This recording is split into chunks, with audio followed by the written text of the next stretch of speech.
everyone, I'm Benji Carver here, stuck inside the warp dimension as always, with some good folks out there this time. As always, we have good folks here, but these are some good New Orleans folks. I see that he's got his bug spray already going for him. But the filmmakers for Mama Lil Bus Driver, and also in general, WorkLight Pictures, which has a plethora of great stuff that you should be checking out, or at a theater near you, or VOD as well. But please welcome director, actor, Stacion, Matthew Martinez here, looking very serious. Bruno, what's your last name? I'm blanking right now. Doria. It's like a door into another dimension. Bruno Doria. Oh, it came from the closet of unknown back there. And as well as the great, long-suffering, amazing producer, Lizzie Guitreau. Thank you so much, folks, for coming. Woo! So yeah, let's get into it. Welcome to the Warp Dimension again. You've actually been here a little bit, and excitingly, we gave you an award. So no collusion at all. No, no pulling strings. Don't know you guys at all. No Russian hackers were involved in the. No, absolutely not. Audience scores did not matter on this one. So thank you again. So Mama Lil Bus Driver, Matt, where did this Mr. Rogers in Hell inception come from? My brain. Your brain? Inside the brain? You opened up the cranium? It came out the brain. I thought about it and I pulled it out. There was like a handful of different reasons why we made it. We were starting pre-production of Easy Does It, and we kind of thought like, this will be a fun little thing to do one day over a weekend. We'll go shoot this absurd thing. There was that. There was also like, I wanted to make a movie and say, I can make movies, guys. Let me make a movie. So there was that to prove to my friends down below that I could make a movie and feed people. And also I just had like a bunch of skits written down, and I got to a point where I was like, let's just make one of these. So it kind of, and then it turned into what it turned into after talking about it with Bruno. Because originally it was kind of like a revolving, like a skit with a revolving door on the bus, and there would be like 20 different characters just coming through while this guy's driving this bus, and everybody would watch it and haha, it's so funny, haha. And then, I talked to Bruno and it kind of morphed into what it is. Now, something special here, and you mentioned Easy Does It, but we'll get to that in a little bit. You didn't get a bus, because when I first heard about it, I was like, oh, they shot on a bus, a short bus, whatever. But you built an actual bus. Yeah. How was that experience? It was great. It was a fatherly bonding moment with me and my pops, actually, because he's got all the tools and we shot in his backyard, and I was like, hey man, you want to help me build a bus?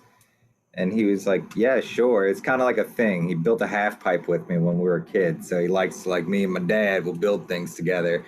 And he was like, cool, what are we building? And I was like, a bus. And so really it was like, I kind of drew a picture and then he kind of built it.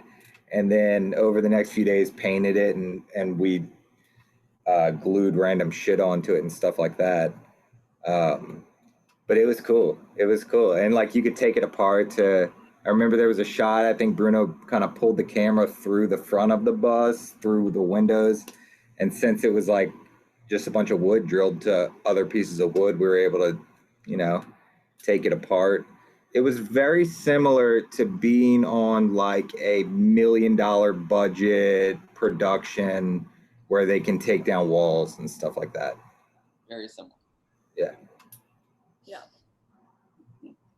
And Lizzie, Bruno's experience a little bit with the bus itself. Did you get any recording of Matt's dad yelling at Matt or anything like that? Like the bus stored in my garage at some point. What was that all? Like it was in my garage for a long time. Was that after? Oh yeah, because we were like, we might do pickups, so we should store this bus in my garage. Nothing like And picking it's, up on a 2-day shoot. and it's sat there for a No, while. it was one day. We shot it all in one day, It was right? one Yeah, day. it was just And one then we day. did- I It think was one day. we did like the little like scene with Jenna and Noah, the little Yeah. flashback scene. Yeah. I remember that it was one day because I remember a quote from Lizzie when we were done, and she said, "Huh, I'd do that again."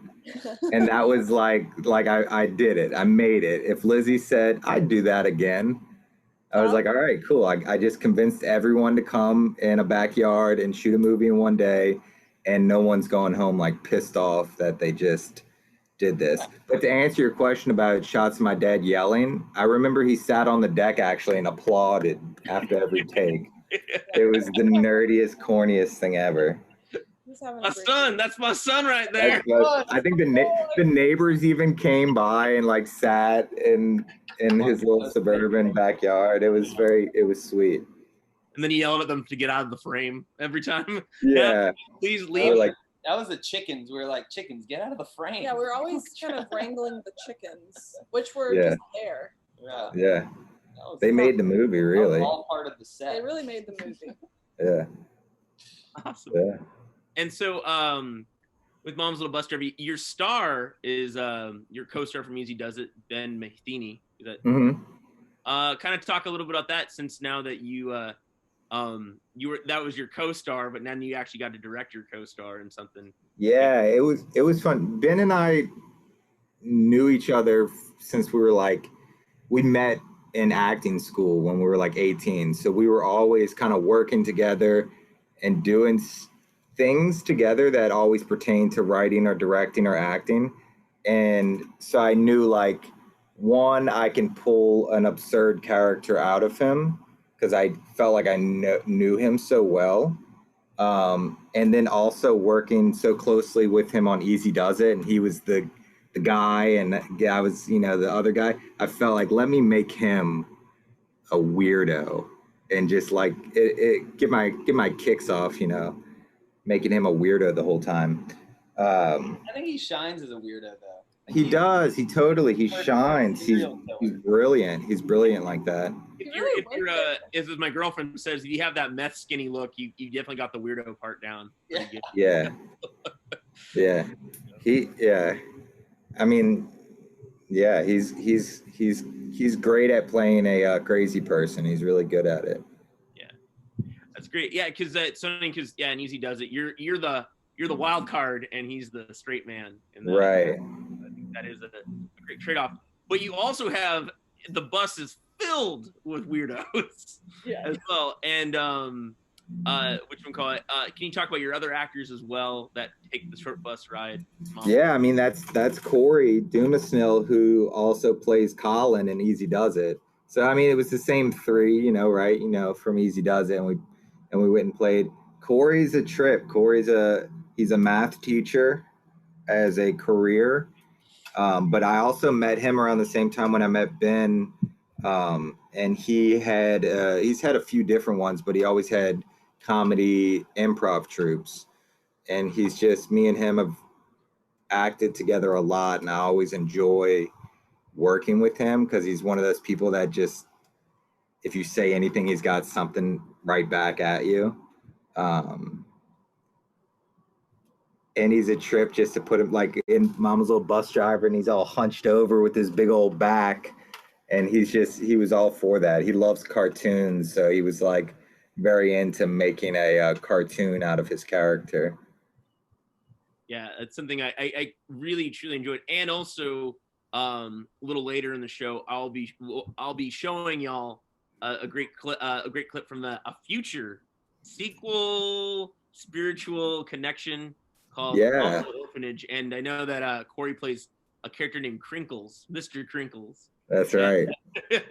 And I'm excited to show that a little later on at the break. And so so shifting gears a little bit into, since this is a working light production, Lizzie and Bruno, this is your company in general sense, correct? So we started it, keep it running. It held Easy Does It, as well as there's another company, our sister company of sorts, is the company that Ben Will Addison, the director of Easy Does It, and I mean Matt, kind of like everyone else that we hang out with. Not really you. Always kind of. No one really knows what they are. There's like 2 companies, but we're in existence. We're teams next to each other. So yeah, we're WorkLight. They're EFI. We're just friends who like to make movies. At the end of the day. Branding is so dumb. But but I mean, in that sense, I know I had to rebrand myself recently. I know. Weird. I had too many handles, according to the producers of Warp Dimension. So, but the thing is that what is WorkLight's kind of goal in storytelling? Kind of bringing that out. I guess the weirder the better, right? Yeah. We're just trying to tell stories that aren't your conventional thing, you know?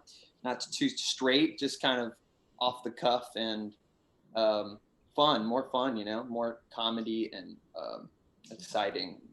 Trying to stay away from drama and sadness because there's too much of that already in the world. We don't want more of that. Oh, come on, Bruno. We need catharsism sometimes. There is a little bit of sadness in the Mama's universe. I mean, there's a darkness that there's darkness, but that's not sadness. Yeah. Sadness is like, it's true. I broke up with my girlfriend and now I'm alone. I think you broke up with Lizzie? Yeah. Okay. I guess I got a new girlfriend. Hey. That's a dog. Hey, Ramona. Get to her in a second. Cheating on me. Ramona, any comment about this? The third wheel here. Have you seen the skateboarding bulldog, by the way? Oh yeah, sure. All bulldogs can skateboard, according to the internet. That's their thing. Yeah. Thing. So I do feel like we were like searching for like a series, you know, like we were doing a lot of like one-off shorts, and I think Matt kind of had this Mama's idea, the bus driver, and they're like, why don't we just keep making these and just see what happens? Maybe one day someone's like, I need a series of Mama shorts, and then right. Got it. Yeah, that's the dream with the whole Mama's World thing, would be like to pitch it to Adult Swim, or I don't know who else is even like Adult Swim, but somebody that would be like, oh yeah, we do want 10 episodes of people with mother issues, and we do want Mama's World. The whole internet. That's all the internet is. It's just a bunch of angry white males with mama issues. So I mean, that's all. I think it actually would have, unfortunately, IFC and FX have gone a different way. But those are 2 networks that definitely were putting stuff out, like Mama's, I think. Right. Back to it, because now we live in the era of streaming, so networks don't really matter. Right. They're trying to figure out like Peacock, and CBS All Access. But I think it's something that's special there, and also WorkLight does a lot of documentaries as well. Right? Yeah, I was actually earlier today helping on a documentary about Professor Longhair, a musician down here in New Orleans that's very famous. He played the piano like this. Yep, just like that. Yeah, it was. We were interviewing his daughter. Every big band, big cat. Yeah, right? He played like that. Yeah, the whole thing. Yeah. But yeah, we're doing a lot of music docs and trying to capture a little sliver of New Orleans culture down here whenever we get the opportunity. But it takes a long time. It's a lot of work, you know, and money and all that stuff. So y'all make some pretty sweet music videos too. I think we're definitely trying, like, what I've noticed about some of our more recent work over the years is we've tried to like blend multimedia stuff, like bringing in not only like the video and film side of it, but like music. And then as you'll see in Mama's Little Orphanage, especially kind of like the antiquated digi age of like cathode tube TVs and projections, and Bruno's been dabbling in some weird, I don't even know how you would describe it, like virtual production. Virtual world. But like creating a world. You'll see it in the next Mamas. Yeah, it's like. This is not a green screen, everybody. Some people actually think it's a green screen. But it's like, I can touch my breathing entity, you know. I can pull out my Abyss pin and be like, hey, look at that. We're actually in a green screen right now.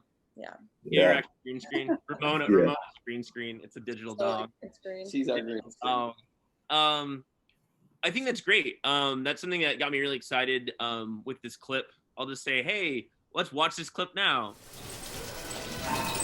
All right, Mr. Crankle, I hear you. I'm calling.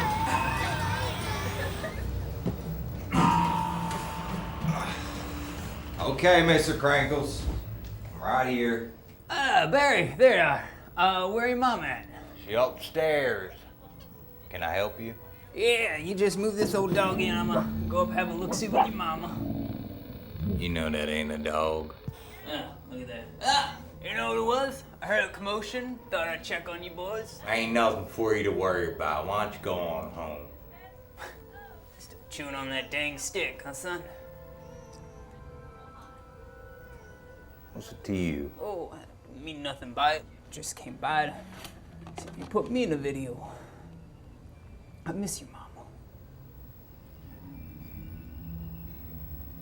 Mama misses you too, Mr. Crinkles.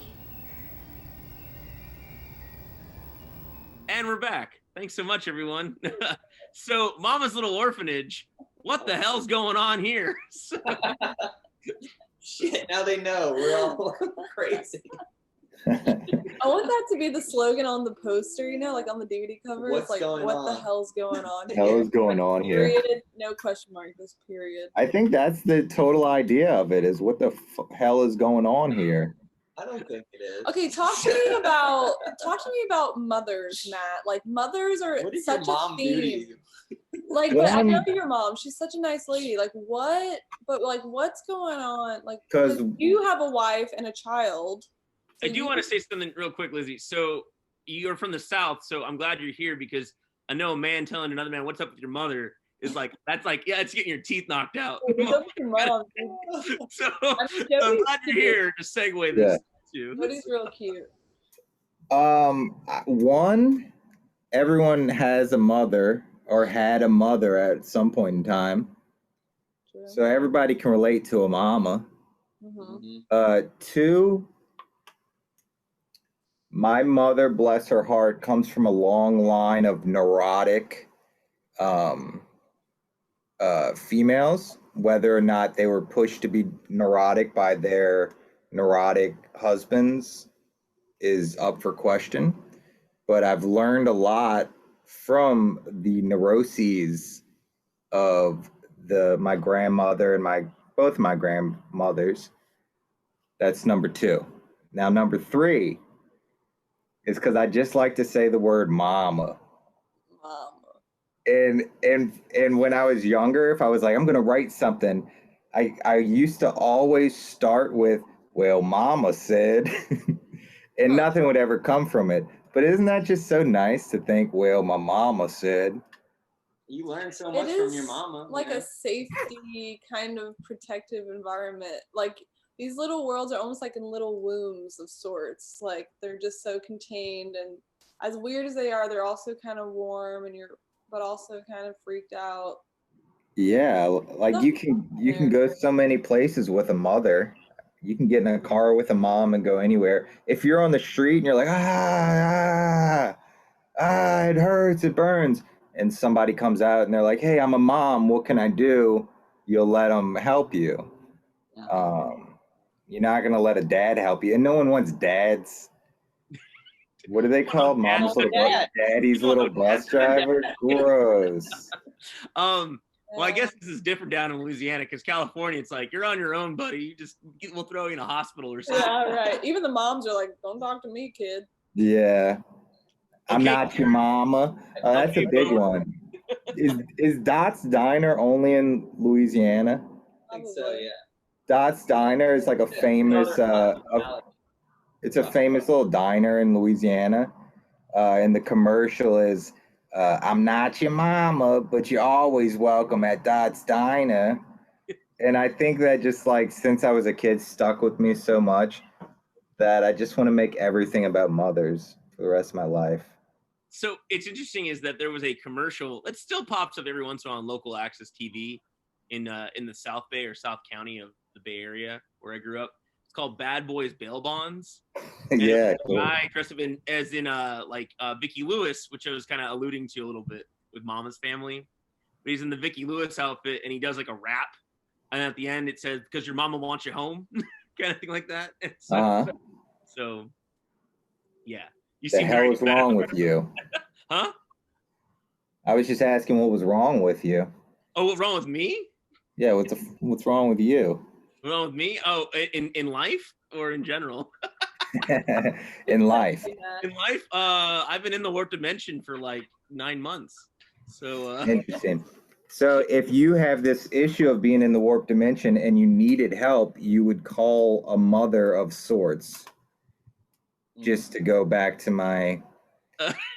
But here's a more interesting thing. What if you don't have that mama? And there's a mama somewhere. But what if she's gone on to another dimension?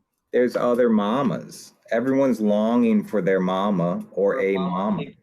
So in this film, it feels like these boys are longing for a motherly figure. So is it actually their mother or a motherly figure? You know. Also, maybe they created Mama. You know, for a little comfort. Yeah, she could be a figment. I don't believe that, but I could see how that would be an interpretation of Mama's Little Orphanage. I hope that wasn't a spoiler. Spoiler alert! I've only seen this clip that we just watched, and I guess you're also referring to Mr. Crinkles in a lot of ways. So yeah. Crinkles. Well, yeah, it's interesting to talk about it without you seeing the rest of the movie. Yeah. I mean, we'll allude on that. We'll leave on that note of mystery before anything. Yeah, it's a good question, Matt. I didn't know this was gonna be a therapy session. So what's the Venmo number I can give you to charge you for this session about what's wrong with me? You can just look up Matthew Martinez on Venmo. If anyone wants to send me money, I have another baby that's gonna be here in 6 weeks. Oh, you got a COVID baby. I got a Corona baby. I made my Corona baby. Here, let's see if that works. No. It's still washed out. No, doesn't work. Don't spend Washed out. Send me money. Yeah, I made a Corona baby before it was cool. Yeah. We were talking about having a second kid, and I was like, oh, not yet. And then coronavirus hit, and I was like, oh man, good thing we didn't have that other kid in the middle of a pandemic. And then like a week into it, my wife Jenna was like, oh, I'm pregnant. We're having a Corona baby. And we're like, all right, cool. So here we are, bringing another kid into this burning world. Yep. Another kid for the TV monitors in Mama Lil Orphanage there. Yeah, dude. Wonderful. Surf's up, bro. Yeah. Hey, hang 10, y'all. I always wanted to say that. Is that cool to say again? Like, surf's up, bro. No. We don't get to surf. Okay. Why is it not? I'm the host. Well, we don't get to do any surfing in New Orleans, so we don't know anything about surfing. So my cousin taught me about 5 years ago how to surf, and I had a great time. Couldn't get on the board entirely, and then the next summer I was able to get on the board because I was also on smaller waves, shorter breaks. Good for you. But then the world crashed, and I went away, and then I tried to get on a board the next year, and I like kept falling down because I gained all this weight. Because you gotta have your abs, your legs, and your abs like pull core strength. That's that's why that's how I hurt my arm, because I was eating whole trays of lasagna and entire pizzas, and then I was like, oh shit, I'm still supposed to be an actor. Let me try and get in some shape, and then I hurt myself. So what's the point of living? Is my question to you, Benji. You gotta live and let live, Matt. Come on, man.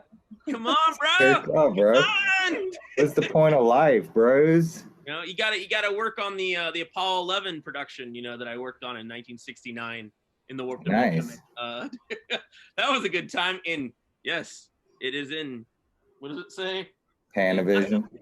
It's a Nashavision. So, Oh. the back of it says Kubrick's film Oh crew. my gosh, that's hilarious. Wow. Oh, by the way, this is a QAnon podcast. Actually, this is not. I can trick you all into it. And So, y'all know about JFK, right? yeah, So, anyways, I know about him. not to get too off the rails. Well, a little bit rewinding back, you had a feature film released in the middle of this crazy year. It did play in theaters. It did play at a drive-in or two. Mm-hmm. Sorry, I really was hoping to get y'all at some point drive-in. I just need to make more phone calls. Sorry. But how was that? I was very excited. Hopefully a few of my our newsletter people bought a VOD. I was very excited for the pre-release. I bought my copy right away. Oh yeah. That's so sweet. And I'm just trying to make myself look good because I'm the host. And You look great. You do look You look really great, Benji. oh, thank you. Everything that's going on in your room and you look really good. I'm doing better now. A while ago there was something wrong with me. Now I'm doing okay. You're doing really good. Maybe it's the screwdriver I made. It made me. It is. It is. But yeah, so kind of talk a little bit. I know you're easy does it out a little bit, but talk a little bit about like this experience you had, and I think it was something I was really happy to see that it happened so quickly too, because in the festival circuit you see a movie, it wins awards, people like it, but then you never hear from it for 5 years. So the turnaround was definitely a lot faster than I expected. So Yeah. Well, some context. I produced the film. Bruno DP'd it and co-exec produced it. Help find money. Yeah. I met someone with money. See, that's the big question here. I don't talk about budgets and money too much on this show because it's kind of brings the room down into a weird hole. But good job, Bruno. But whenever you just run into someone and they're like, "Yeah, I'll give you money," it's a great thing for filmmakers. It never happens.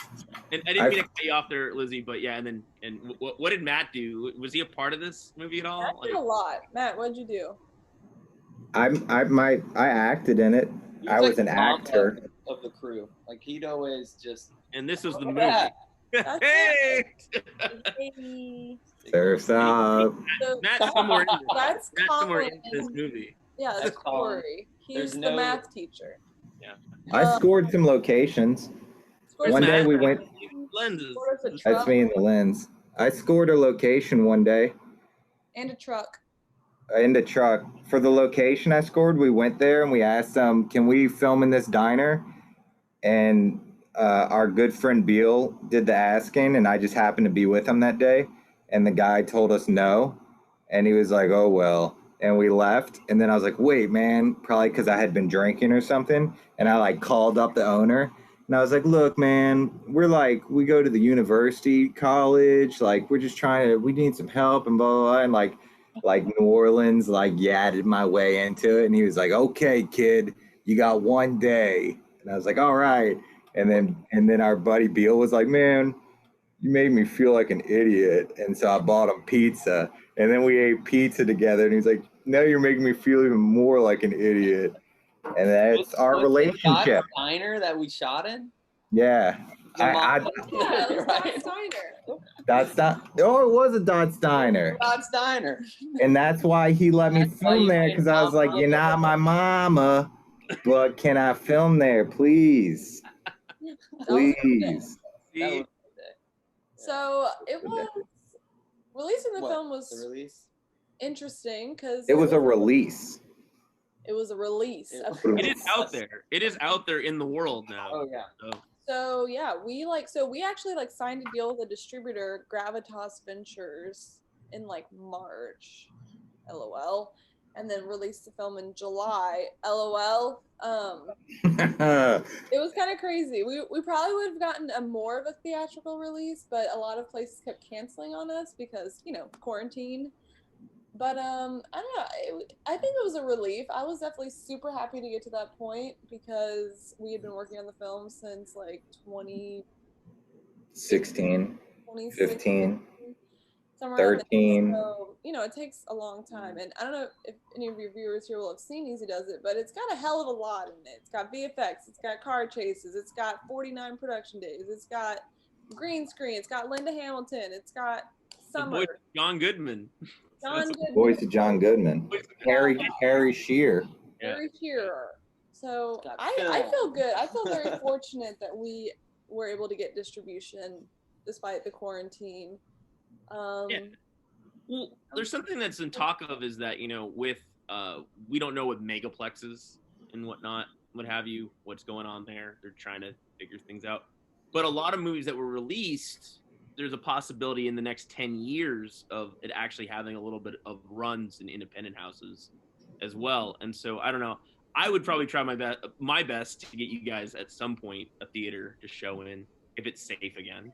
But you know, it's something that if I was ever programming a festival in a theater, and you know, it's like if I wanted to show redneck movies and road trip films, which I love, this would definitely be like one from the old ways and one from the new wave, and I think that definitely it's on a double feature quite a bit. So I'll try my damnedest to get y'all. I think there's a crowd for it. I think there's a crowd for, especially in 10 years. I think this movie will age in a funny way. When we played it at Another Hole in the Head, I remember being like, oh, this is our crowd for this movie. Like, okay, this could, and you were probably even the one who said, like, this has that cult classic-y type of vibe that once the big, you didn't say that, but in my head, like once the big, hey, look at this movie fades away, and then people are like, whoa, look at this movie. People will be like, yeah, Surf's Up, you know? Yeah. Well, and also, like, I know Sorry. I'm trying to get away from that right now. We've moved on, man. It up. But something that's there that that I commend you for, and it's something that's in the back, it's the monkey on my back kind of thing, is that is making a feature film. I've not made a feature. I've made shorts. I've produced, you know, shorts and now programming and hosting, but it's still, I'm like, well, you still have like the step up. Most people only 0.001% actually get to make. And it's not like oh yeah, like it's a beautiful looking short, a feature. Why did I say short? Freudian slip there. Talking about my mama. But Bruno's camera work here and in Mama's Little Bus Driver and Orphanage is amazing. And I think I'm just really excited that y'all have that already in your wheelhouse, in your bank, and that you can go and explore more, because it is a lot easier to get funding for your second feature and your third feature than it is for your first. That is the number one rule on that. So I commend you all. Look, I did it. You know, I did it once upon a time. You didn't do it like in the sense of where it's like it's you went on the festival circuit. There are movies that are made for nothing, and you know, the people put a lot of heart into it, but it's like nothing works here. Like you really hope, you know, that like, okay, maybe that they got that off their chest, they'll do another one. You know, but it takes, you know, it takes a village to create a feature film, and you know, and finding also your right audience on top of that. And that takes, John Carpenter's The Thing as the general audience film destroyed his career, but it's the film that everyone talks about with him, and he always says, where were you in '82 when it came out, kind of thing. And so that's, you know, and that's not even a cult classic movie, that's a classic in general, like, you know. So I feel like there's a little dour spirit a little bit about it, but I understand it in the year. Yeah, I wonder. I think time will heal. I feel like we as a group maybe don't recognize as much of how big of a feat it was just to make a feature film, and we kind of all held ourselves to such a high standard that maybe we're not happy with ourselves yet. And maybe we need to just recognize, looking at you, Bruno and Lizzie, you're going to die really soon. So surf's up, bro. Surf's up. Killer? I'm just kidding. No, I think those are the feature film. Like, great is, I think, objective on anything. You made a good, like, actual feature film. Like I say, it's a real movie is what I call it. Yeah. It's like, it's Yeah, not why don't we a accept that, Lizzie? Why don't we accept that? Because we all made like B's in school and we want to do better. I don't know, because whenever you work on something for years, literally years, and you think about it every day for years, you know, you can have a little bit of an existential crisis at the end to be like, wow, was that all worth it? What was that for? Yeah. Blah, blah, blah. That, and then going directly into the isolation of a quarantine. Pandemic. And also, we had like kind of some funky things. Like, we never really got to celebrate the film for what it was. We had like some tragedy happen on the day of our premiere. We lost a team member the literal morning of our premiere, and Yeah.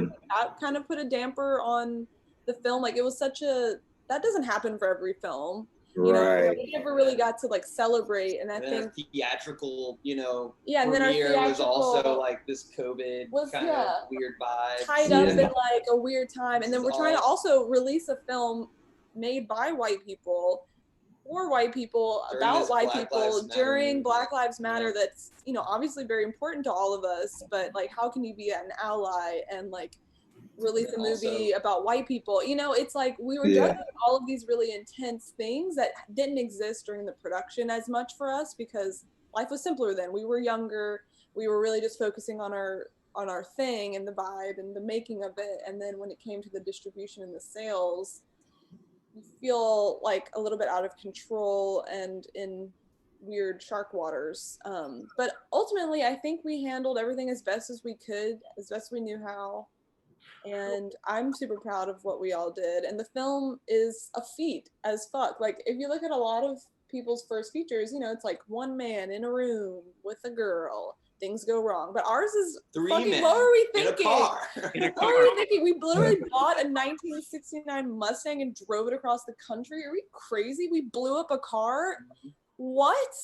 Yeah. And that's the part I'm proud about. I'm like, we fucking did it. We didn't just like pussyfoot it. What did I tell you though on when you showed the film? There was definitely stuff going on, but I don't think you made it for white people. It just has that Southern vibe to it. Right. I don't like, and I said, as you know, not getting into the political side of it too much here, but in my studies and stuff like that, it's like, okay, if they cry, I feel like in some ways now that I have my degree, I have to like hold a certain standard on that. That's the thing. Like, since we've met, I've graduated, but as that, I felt like, which is in the middle of the pandemic, and you've seen my documentary as well, Lizzie, and it's like it marketing is weird at this time, and it's intense, but and then I'm not making, and but it makes me also sound like what I'm talking about is I'm defending or apologist. It's just that we're at a time where we're talking about a lot of things of what is America, whose story of America this is, and what is going on, you know, in the general sense of that. So it sucks that your marketing is that you chose, you know, the choice was to have Linda Hamilton cornrows. You know, that I know Matt texted me on that. I was like, come on, dude. Like over time, it's not gonna matter. Right. In the immediacy, of course, it's gonna matter right now. Yeah. Oh yeah, there's definitely on that level of it, and you know, and also engagement of it coming from Oakland and being what I look like, but not, I know who I am, kind of thing like that. I'm not your typical person, like, you know, and stuff like that. And so sometimes I have to negotiate. People don't know who I am, or I didn't grow up with a lot of filmmakers, especially, you know, white and, you know, this homogenized white and filmmakers and people of color and stuff like that. So it's a strange time for sure on that end. But I think over time, your film is not going to get this vibe from it. It's not going to have this weird like Brawl in Cell Block 99 or Bone Tomahawk. Like, it's like, yeah, it does lean into the right and supremacy issues and stuff, like supremacy stuff. I think you are on that. I think you're beating yourself up too much for it, but at the same time, I understand the immediacy of that. Yeah. Kind of Intensity, because we all, you know, it's also when you make a film over a 5-year span, I think about who I was at the beginning and who I am now, and I'm sure that's relatable to you guys as well, Matt and Bruno, but like how much you learn in 5 years, like, and your art changes, but you're still kind of like making this one thing and trying to like reckon with it over that time. Like, it's hard. Like, most films you know, maybe not indie films. Indie films do kind of percolate for longer, but you know, the world literally changed from 2015, as we all know, to 2020. Like things fucking changed. So, Right. you know, and I think the media change, the immediacy that we have. Oh, yeah. Everything's at our fingertips. But I was also gonna say, I look at Matt, and when Matt says like I'm 7th generation New Orleans, like, to me it's like that's probably one of the most American things you can say to someone. Like, and but in the right way, where it's just like you're everything, kind of like it is, and it's not homogenized either. That's the thing. You're not homogenized, Matt, like on that level. So it's like, you know, it's frustrating because like I made something I think I sent you guys a trailer of one of my works recently, and we had a huge sexual assault scene in the get-go of that short, and I still get people saying, oh, it's pretty good, but why did you do this way? And I was like, and especially in 2015, people were like, no, not wanting to touch it. Some people may want to engage with it, but and it's just like, well, it's, you know, I was trying to, you know, figure out this darker, longer story that was there. But I feel like I felt more comfortable in some ways talking about it more now than back then, because some people would just be like, why did you do this? Like, this is not your story, kind of thing. Right. But, you know, it's a strange, we live in a very best of worst times. And I feel like something like Easy Does It will, it'll be interesting because this question of the American, you know, America, an American dream, you know, after November 3rd, this is recorded in October, you know, where is this what is that gonna even mean? You know, right. So, you know, I feel like now this is a QAnon podcast, and and now I will go away. Surf's up, right after this, so we'll see what happens. They had to reprint my ballad. I don't know where my other first ballad went to. Oh, shit. All that research. It is funny. This is the last thing I'll say about Easy Doing It. It's funny that Will did write this movie with that idea of, man, this so-called American dream. And so if you watch the movie, I think that's kind of the idea of it. But if you watch the movie with an open mind, maybe you'll see it that way. But I think that's the how this movie could get fingers pointed at it. Because if a white supremacist sat down and watched the movie, they might say like, "Oh yeah, hell yeah, brother, get in that car," you know. So I mean, have someone like that, or was this just in hypothetical sense? Oh, hypothetical. They could be like, "Oh, fuck this movie, like this. Where's the guns and the tits?" You know, kind of thing like that. Oh, did I have somebody? I had a couple of people hit me up to like kind of give me shit about the movie having somebody with cornrows, a white woman with cornrows. But you didn't get like some like Trump 2020, you know, weirdness kind of thing like that. No, probably none of them watched it, but yeah, that's the thing. They don't watch stuff like that. That's the thing. Yeah. They don't watch indie films that are hard to find. Right. Stuff on YouTube. That would be interesting though. And Facebook. It would be interesting. Probably something we don't even want to know. But if you showed it to a bunch of bad people, if they'd be like, "Yeah, this is the type of movie we like." Thanks, brother. I don't know. What am I saying? Yeah, I know, but no, it's like it's a lot of those questions that it brings up. Something I appreciate in this last couple years is that it doesn't feel like you're bringing down the party if you're bringing it up in the right way. Yeah. Like 10, 15 years ago, it's like, don't talk about religion, don't talk about politics, don't talk about sex or race, you know, right, and ethnicity and stuff like that. And now it's like, oh, we can have this. We can have a conversation. That's right. why I went back to school, to have, you know, these ways, you know. And no, I mean, it's a debate even like with Spike Lee's Black Klansman. Like I have a poster of that in my room and it says infiltrate hate, you know, and I question about that quite a bit of like, man, this post, but in the wrong hands, that movie could be someone else's, like, oh, I like those other scenes or something. Right. You know? I've danced around that world, had to, you know, move around it, growing up in a country, in a southern area of the Bay Area, and seen a lot of that with Confederate flags. It's California too, and it's like being told these mythological stories about other things. I'm like, there's something not right here. And then I got lucky and was able to branch out. But there's a lot of people, including some family members of mine, I don't know where they are because of that insanity. and it makes me sad at the end of the day. But you know, it makes me really pissed actually. But then I think that's what drove the movie to me in a lot of ways. It's the questions that the movie Easy Rider asks. Blacktop, you know, what is this, you know, experience we're all going through? Yeah. We're just on the super lane highway of the internet instead of the actual road of America. So, all right, I'll get off my box and stop defending.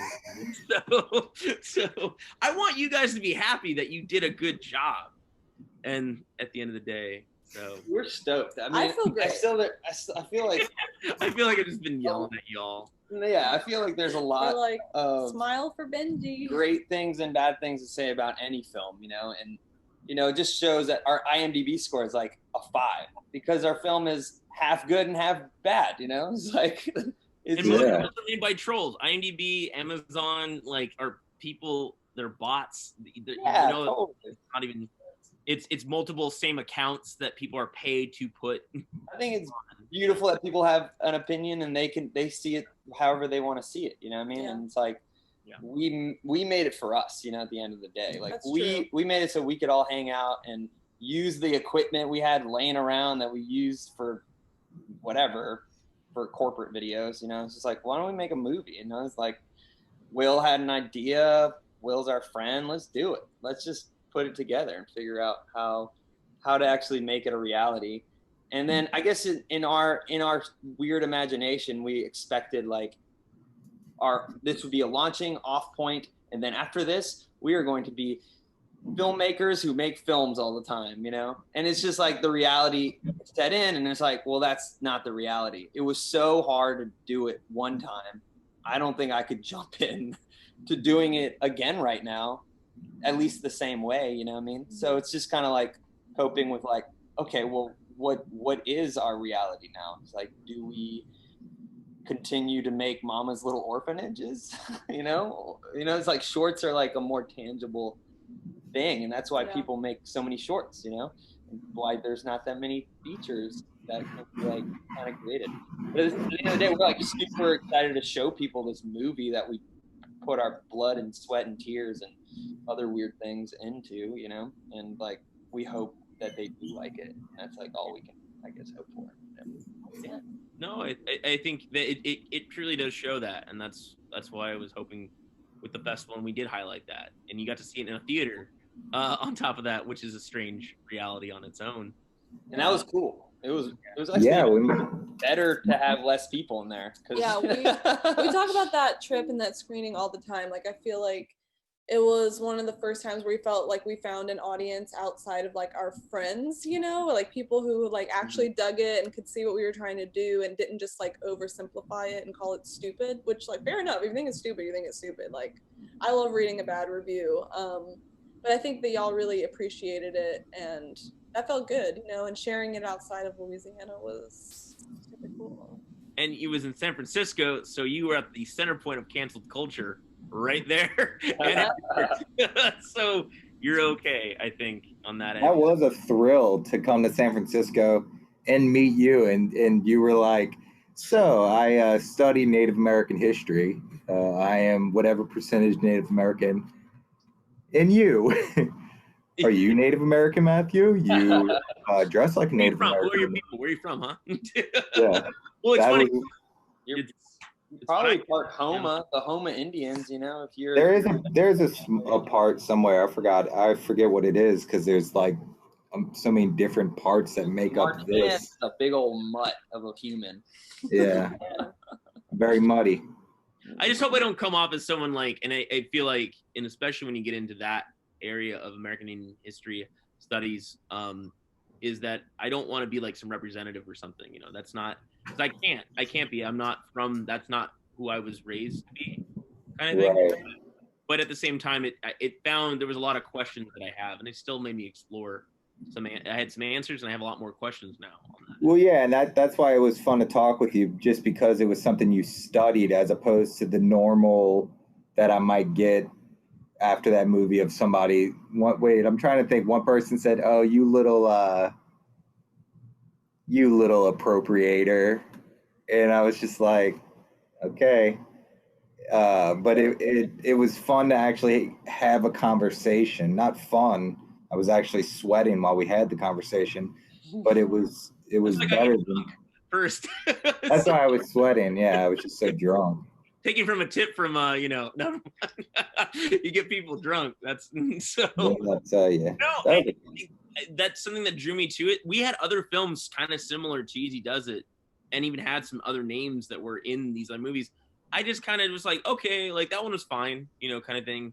The other thing too is we kind of have to share sometimes festival movies because it's indie fest is like indie fest is like the umbrella, but I was definitely like of the ones that like on my stamp, and also senior love triangle. If that also got cost as well. And you know, and that's another thing too. It's technically 3 old white people, you know, having you know, but at the same time, if you watch the movie, it's something that's very special. So kind of thing, and it's not on Golden Pond. Thank God. So there it is. I mean, I would kind of want to wrap it up here, but on a good note, y'all have Mama's Little Orphanage coming. It looks amazing. Watch the clip here. And thank you so much for taking the time here in the WorkLight and getting real for a second. Because it is kind of tough. Like sometimes as a host, I really try not to shout or overbear people, but I'm like, I want to get them to not just generalize on things. That's the thing. And it's like, oh yeah, and you can see like okay, like this, someone might put a generalization on something, and you're like, okay, well, tell me more about that. You know, not to say like I want to tell good stories. Okay, what to you is a good story? You know, kind of thing like that. You know, it's one of those things. And so, bravo, cheers to all out there in New Orleans, in Oregon, Oregon as well. I hope to be working with y'all in the future. Yeah, dude. And yeah, but you're always a welcome guest here in the Warp Dimension if you need an escape in Berkeley. I won't be evicted till March. So, perfect. awesome. So, but yeah, where can we find you, Matt, Lizzie, Bruno, and on the socials, on the webs, on the what have you? Here, come find me on Instagram. Let's see what my name is. Matthew Martinez. That's it. You got Matthew Martinez? How did you get No, what's that? your handle, Matt? Matthew _ Paul _ Martinez. Underscore. Another underscore. Underscore Matthew _ Paul _ Martinez _ I used to be Dan Liverspot, and then I was told, like, look, you need to grow up. Your name's not Dan Liverspot. You're an actor. Put your name on that. And then sure enough, once I put my name on it, like all the casting directors started following me because they were like, oh, there's Matthew. It's not Dan Liverspot. It's Matthew. And you can find me on... What were you going to say also, Matt? More about how you can find me on Instagram. You can find him there as well. Mama's Little Bus Driver will be coming somewhere soon to you. Yeah, when are we going to put Mama's Little Bus Driver on the internet? You can see, you'll probably get to see it here on the website, WorkLight Pictures website here, just like Matt. You can't see it. WorkLightPictures.com.